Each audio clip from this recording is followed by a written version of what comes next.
हरे कृष्ण कृष्ण कृष्ण हरे हरे, हरे राम राम राम हरे हरे। आप सभी का सुबह की मंगल बेला में बहुत बहुत स्वागत है। तो चलिए दोस्तों, आज की इस वीडियो में मैं आप लोगों के साथ अपने लड्डू गोपाल जी का मॉर्निंग रूटीन शेयर करूंगी। हमें लड्डू गोपाल जी का स्नान कैसे करवाना चाहिए, किन किन चीजों का ध्यान रखना चाहिए। तो आज की इस वीडियो में मैं आप लोगों के साथ अपने लड्डू गोपाल जी की स्नान की विधि शेयर करने वाली हूँ। तो देखिए दोस्तों, मैंने लड्डू गोपाल जी के स्नान के लिए यहाँ पे शहद और हल्दी का लेप लिया है, तुलसी पत्र लिए हैं, गोपी चंदन को मैंने रख लिया है, इससे मैं अष्टदल कमल बनाऊंगी। और ये शहद हल्दी का लेप है, इससे मैं ठाकुर जी का लेप करूंगी। गुलाब की पत्तियां हैं और दीप है, धूप है। तो चलिए शुरू करते हैं लड्डू गोपाल जी का स्नान। मैं जब लड्डू गोपाल जी के स्नान से पहले मैं वातावरण को सुगंधित करती हूँ, पवित्र करती हूँ। इसके बाद ही लड्डू गोपाल जी का स्नान करवाती हूँ। तो चलिए दोस्तों, लड्डू गोपाल जी का स्नान करवाते हैं। तो यहाँ पे स्नान की जो सारी सामग्री है मैंने रख ली है। और सबसे पहले मैं दिए को प्रज्वलित करूंगी और फिर इसके बाद हम ठाकुर जी का स्नान करवाएंगे। तो अभी सर्दियाँ बहुत कम हो गई हैं, पहले के जैसी सर्दी नहीं है। तो अभी भी, क्योंकि लड्डू गोपाल जी को हम एक बालक के रूप में उनकी सेवा करते हैं, तो अभी भी आपको ठाकुर जी के स्नान के लिए बहुत गर्म नहीं, हल्के गुनगुने जल का इस्तेमाल करना है। अभी तो मैंने दिए को प्रज्वलित कर लिया है, धूप भी जला लेंगे। वातावरण सुगंधित होने के बाद हम ठाकुर जी का स्नान करवाएंगे। तो ठाकुर जी की सेवा एकदम छोटे बालक की तरह करना चाहिए, प्यार से, दुलार से। जैसे छोटे बालक को घर में सभी लोग प्यार करते हैं, दुलार करते हैं, उसी तरह अगर आपके घर में भी ठाकुर जी है तो उनको एकदम छोटे बालक की तरह रखना चाहिए, उनके आराम का ध्यान रखना चाहिए। तो चलिए ठाकुर जी को हम स्नान करवाएंगे। तो जो ठाकुर जी की ड्रेस है उसे रिमूव कर देते हैं और आप ठाकुर जी का स्नान हम लोग करवाएंगे। तो ठाकुर जी का प्रतिदिन स्नान करवाना चाहिए।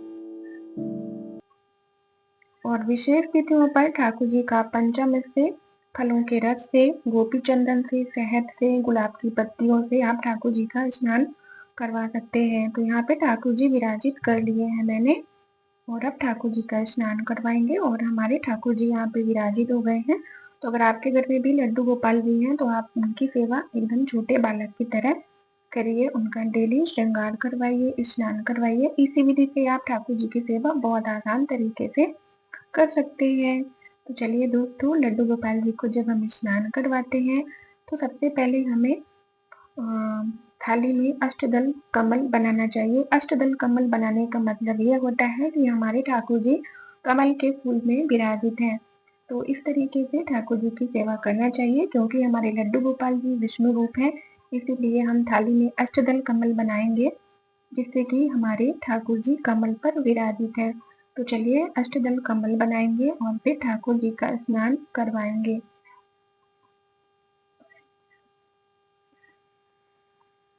तो इस तरीके से आप चाहें तो स्वास्तिक बना सकते हैं, या फिर आप अष्टदल कमल बना सकते हैं। इसके बाद ही आपको ठाकुर जी का स्नान करवाना चाहिए। और मौसम के हिसाब से आपको जल के तापमान का ध्यान रखना है। सर्दियों के मौसम में गुनगुना जल लेना है आपको। अगर गर्मियों का मौसम है तो आप नॉर्मल जल से ठाकुर जी का स्नान करवा सकते हैं। तो ये तुलसी पत्र है, तुलसी पत्र मैंने यहाँ पर रख लिया है। और अब ठाकुर जी का स्नान विधि पूर्वक हम करवाएंगे। और ठाकुर जी का स्नान जब आप करवाते हैं तो कृष्ण महामंत्र का जाप करिए। और प्रेमानंद महाराज बहुत ही सुंदर सा एक श्लोक बताते हैं, जो कि हमें सभी कष्टों से इस मंत्र के जाप से छुटकारा मिल जाता है। तो चलिए उसी मंत्र का हम जाप करेंगे और ठाकुर जी का स्नान करवाएंगे। तो ये हल्दी और शहद का लेप है, इससे हम ठाकुर जी की हल्की सी मालिश कर देंगे। तो कभी कभी ठाकुर जी की इस तरीके से मालिश करना चाहिए और ठाकुर जी की सेवा करना चाहिए। तो हल्के हाथों से ठाकुर जी की मालिश करेंगे। इस तरीके से अगर हम हल्दी और शहद से ठाकुर जी की मालिश कर देंगे तो ठाकुर जी का जो विग्रह है बहुत अच्छे से शाइन आ जाती है, और हमारे ठाकुर जी भी प्रसन्न हो जाते हैं। तो बहुत अच्छे से ठाकुर जी की मालिश करेंगे हल्के हाथों से, और फिर ठाकुर जी का स्नान करवाएंगे। तो विशेष तिथियों में मैं ठाकुर जी का पंचामृत से या हल्दी, चंदन, शहद से ठाकुर जी का स्नान जरूर करवाती हूँ। तो ठाकुर जी की सेवा इसी तरह करना चाहिए जैसे कि हम एकदम छोटे बच्चे का ध्यान रखते हैं। तो मैं इस तरीके से लेप लगा रही हूँ। बहुत अच्छे से लेप को हमें लगा देना है और फिर स्नान करवाना चाहिए।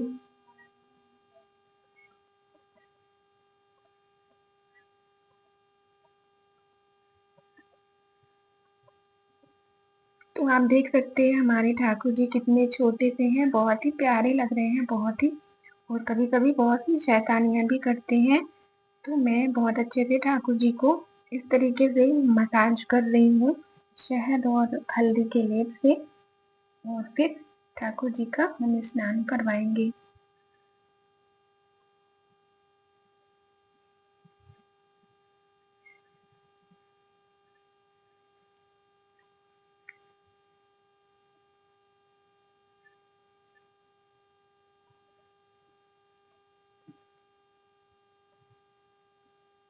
तो ठाकुर जी का ये वाला महामंत्र है जो प्रेमानंद महाराज हमेशा बताते हैं।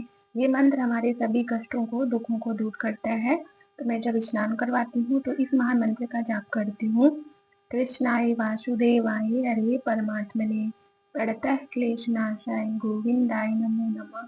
कृष्णाय वासुदेवाय हरे परमात्मने प्रणतः क्लेशनाशाय गोविंदाय नमो नमः। कृष्णाय वासुदेवाय हरे परमात्मने प्रणतः क्लेशनाशाय गोविंदाय नमो नमः। कृष्णाय वासुदेवाय हरे परमात्मने प्रणतः क्लेशनाशाय गोविंदाय नमो नमः। कृष्णाय वासुदेवाय हरे परमात्मने प्रणतः क्लेशनाशाय गोविंदाय नमो नमः। तो हमारे जीवन में कितनी भी कठिन परिस्थिति क्यों ना हो, अगर इस महामंत्र का हम जाप करते हैं तो ठाकुर जी कृष्ण कन्हैया हमें सभी दुखों से मुक्ति दिलाते हैं, हमारी रक्षा करते हैं। तो ये मंत्र सुरक्षा कवच की तरह काम करता है। तो मैं इस महामंत्र का जाप जरूर करती हूँ। तो बहुत ही अच्छे से ठाकुर जी का स्नान करवाएंगे और हमारे ठाकुर जी को स्नान करना अत्यंत प्रिय है। तो दोस्तों अभी मेरे पास 3 लड्डू गोपाल जी की सेवा है। तो एक ही वीडियो में तीनों लड्डू गोपाल जी की सेवा दिखाना थोड़ा कठिन हो जाता है। तो मैं आप लोगों के साथ एक एक करके अपने तीनों लड्डू गोपाल जी की सेवा शेयर करूंगी। पॉसिबल होगा तो कभी कभी तीनों लड्डू गोपाल जी की सेवा आप लोगों के साथ एक साथ एक ही वीडियो में शेयर करूंगी। तो मुझे काफ़ी अच्छा लगता है जब मैं आप लोगों के साथ लड्डू गोपाल जी की सेवा का वीडियो शेयर करती हूँ और आप लोग मुझे काफ़ी ज़्यादा अप्रिशिएट करते हैं। तो आप सभी लोग मेरी फैमिली का हिस्सा हैं। आप सभी का बहुत बहुत धन्यवाद मुझे इतना सपोर्ट करने के लिए, इतना प्यार देने के लिए। तो इसी तरह मुझे सपोर्ट करते रहिए। तो ये देखिए दोस्तों, ठाकुर जी को मैंने स्नान करवा दिया है। तो आप इसी तरीके से ठाकुर जी का स्नान करवाइए, कृष्ण महामंत्र का जाप करिए। तो हमारे ठाकुर जी का मैं डेली का इसी तरीके से स्नान करवाती हूँ। तो अगर आपके घर में भी लड्डू गोपाल जी हैं तो आप उनकी इसी तरह से सेवा करिए, आप स्नान करवाइए, आपको बहुत अच्छा लगेगा। और आप अपने दिन की शुरुआत इसी तरीके से कर सकते हैं। और आप देख सकते हैं ठाकुर जी को जब मैंने हल्दी और शहद से स्नान करवाया है तो ठाकुर जी के विग्रह में एकदम से चमक आ गई है। तो एक बार आप हल्दी और शहद के लेप से ठाकुर जी का स्नान जरूर करवाइएगा, आपके ठाकुर जी बहुत खुश हो जाएंगे।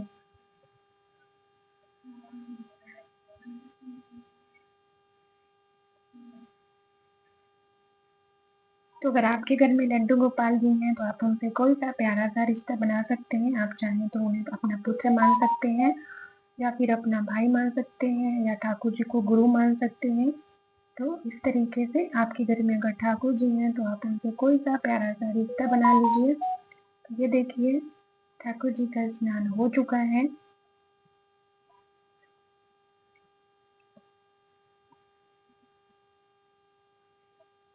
तो कोई कठिन नहीं है। अगर एक बार आप इस तरीके से ठाकुर जी की सेवा स्टार्ट कर देंगे तो फिर आपको ठाकुर जी की सेवा में आनंद की अनुभूत होने लगेगी। लेकिन स्टार्टिंग में आपको थोड़ा सा प्रॉब्लम जरूर होगी, लेकिन जब ये सारी चीजें नियम में आ जाएंगी तो आपको इन्हीं चीजों में आनंद की अनुभूत होने लगेगी। तो हमारे ठाकुर जी का जो स्नान है वो हो गया है और अभी ठाकुर जी थोड़ा सा मस्ती कर रहे हैं, पानी में खेल रहे हैं। तो हमारे ठाकुर जी इसी तरीके से शैतानियाँ करते हैं, मस्ती करते हैं। तो मुझे बहुत ही ज़्यादा आनंद आता है ठाकुर जी की सेवा करने में। तो ये था एक छोटा-सा लड्डू गोपाल जी की स्नान विधि का वीडियो जो कि मैंने आप लोगों के साथ शेयर किया है। मैं लड्डू गोपाल जी का स्नान कैसे कराती हूँ, मैंने इस वीडियो में आप लोगों को बता दिया है। तो लड्डू गोपाल जी का स्नान जब हो जाएगा, इसके बाद आपको ठाकुर जी को बहुत अच्छे से मुलायम कपड़े से पोंछ लेना है।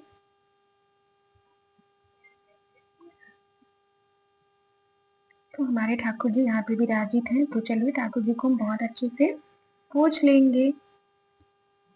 तो हमारे ठाकुर जी का मॉर्निंग रूटीन कुछ इसी तरीके से होता है।